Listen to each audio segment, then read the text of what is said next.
Makikita natin dito sa ating latest satellite images itong mga makakapal na kaulapan na umiiral sa silangang bahagi ng Southern Luzon at Visayas ay ang patuloy na epekto ng shearline o yung salubungan ng mainit at malamig na hangin. Dahil sa epekto ng shearline, asahan natin yung mga kaulapan at mga pag-ulan sa malaking bahagi ng Kabikulan at itong eastern portions ng Visayas. Samantala, itong northeast monsoon o yung malamig na hanging amihan ay patuloy pang lumakas. Sa ngayon ay nakakaapekto na ito sa Metro Manila at nalalabing bahagi ng Luzon. Samantala, for the rest of Visayas and Mindanao ay easterlies o yung mainit na hangin galing sa Karakatang Pasipiko ang weather system na kasalukuyang umiiral. At para naman sa magiging lagay ng ating panahon ngayong araw dito sa Luzon, dahil sa epekto ng shearline, makaranas tayo ng mga pag-ulan dito sa areas ng Bicol Region, sa may Marinduque at sa Romblon. Dahil naman sa epekto ng northeast monsoon, makaranas rin tayo ng mga pag-ulan dito sa lalawigan ng Quezon. Kaya iba yung pag-iingat pa rin sa ating mga kababayan over this area sa mga banta ng flooding at landslides, lalong-lalo na kung malalakas at tuloy-tuloy yung mga pag-ulan na ating mararanasan. For Metro Manila and the rest of Luzon, generally fair weather ang inaasahan ngayong araw, pero nandyan pa rin yung mga tsansa ng light rains o yung mga mahihinang pag-ulan na dulot ng ating hanging amihan. Sa areas naman ng Palawan, Visayas at sa Mindanao, itong area pa rin ng Eastern Visayas makakaranas sa mga pag-ulan ngayong araw, maulap na kalangitan at mga kalat-kalat na pag-ulan at thunderstorms dahil pa rin sa epekto ng shearline.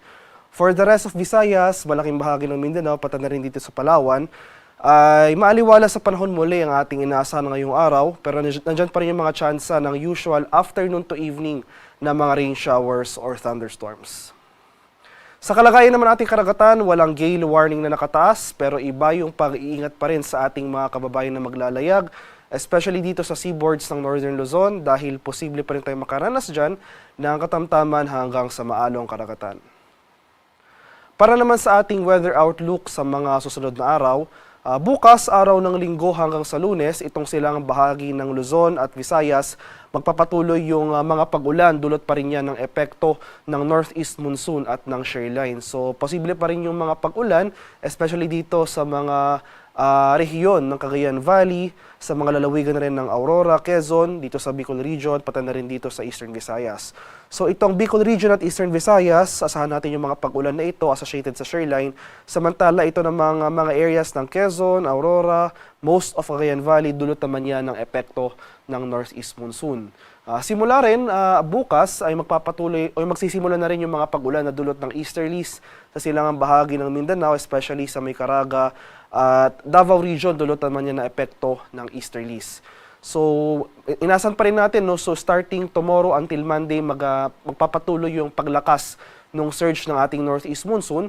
So, inasahan natin possible mamayang hapon or bukas ng madaling araw ay mag-issue na tayo ng gale warning dito sa ilang seaboards ng extreme northern Luzon in anticipation sa mga matataas na alon na dulot ng malakas na bugso ng ating northeast monsoon.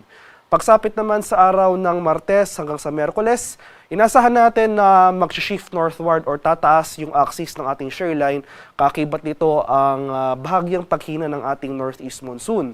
So dahil sa pagtaas ng axis ng shearline, yung mga kaulapan or cloudiness associated sa weather system na ito, inaasahan rin natin na tataas. Na kung saan mababawasan na yung mga pag-ulan dito sa eastern section ng Visayas, particular na sa may eastern Visayas.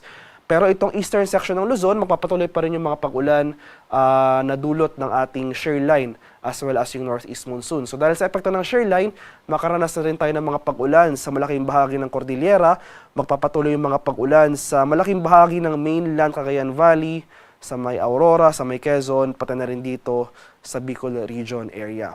Starting from Tuesday to Wednesday, itong southern portion na rin ng Mindanao ay makakaranas ng mga pag-ulan na dulot ng Intertropical Convergence Zone or ITCZ. Ito naman yung salubungan ng hangin mula sa northern and southern hemisphere. So sa mga rehiyon yan ng Davao Region, Soxargen, Barm at Zamboanga Peninsula. So from Tuesday to Wednesday, asahan natin posible na tayong makaranas ng mga kaulapan at mga kalat-kalat na pag-ulan at thunderstorms sa dulot ng ITCZ.